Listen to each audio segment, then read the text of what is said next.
Welcome back, guys. This is Robo. Today, let's talk about masculinity. I believe masculinity is incredibly important in any society. For some reason nowadays, it's a very divisive topic. But it's so much more than something a society simply needs. It is the society. It's what builds the society. It's what maintains the society. And it's what will inevitably tear it down when it decays into a moral cesspool. To me, a society without masculinity is like a building without walls, or a foundation, or even a roof. It's pointless. All you hear nowadays is how toxic masculinity is. And I have to say, I sort of agree. It's obviously much more than that. Masculinity can be a gentle, loving father, defending the innocent, or even a creative force to build. However, when I hear some say masculinity is toxic, I say, yeah, that's the point. Hear me out. So I see masculinity as an incredibly sharp blade. It's extremely dangerous in the wrong hands, yet it can be wielded by the right man to be just as dangerous to evil. See, to me, a good guy doesn't look like a flaccid, passive man who loves puppies and rainbows. The real moral man loves good, gentle things and has a tender side. But when evil shows up, you best get ready to run for your life. Get on his bad side and he turns into a dangerous weapon. How can a man do what's right when he can't defend what's right? To me, the man that lets evil go unchecked is himself an evil man. To be good is to be dangerous. Let's look at one example from fiction. I really like the character Kenpachi Zaraki from Bleach. I think he embodies the dangerous side of masculinity. In the show, he's an incredibly overpowered monster, yet he works for the good guys. He comes across as very peculiar at first. When I first watched the show, I was thinking, why is this guy on the good guy's side?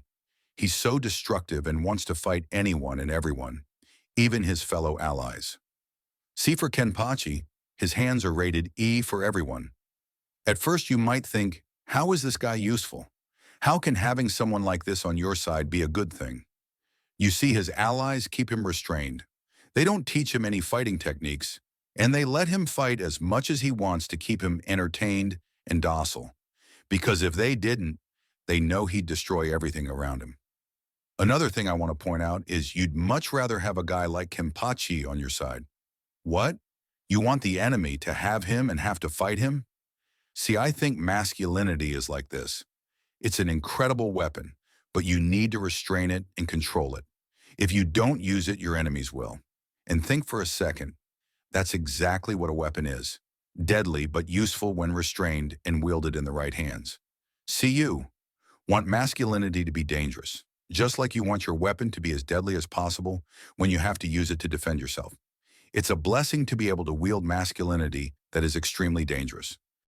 I think this desire and passion for masculinity is completely lost on many men of today, especially men of older generations.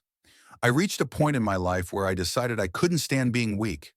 I couldn't stand letting people walk over me, and I hated to see things that weren't right. Yet I had no power to do anything about it. Years later, after applying myself, I have both a strong body and mind. My demeanor has completely changed since I was in my early 20s. I meet people regularly who knew me then, and they are shocked at how much I've changed. I have to admit, I enjoy hearing them tell me I'm completely different from how I used to be. See, there's something else I admired about Kenpachi. This guy's whole deal is he's so powerful, he tries to hold back or use handicaps just so he can enjoy his fights instead of instantly smoking his opponents. See, he enjoys the fight. This seems completely insane to a regular person. Why wouldn't he want to end fights as quickly as possible? Fights are deadly after all. See, thing is, Kenpachi just doesn't give a shit. He's so detached from the result of a fight, he doesn't care if he dies. He just wants a good fight. He wants to know he's applied himself and that he's going after finding the best fighters.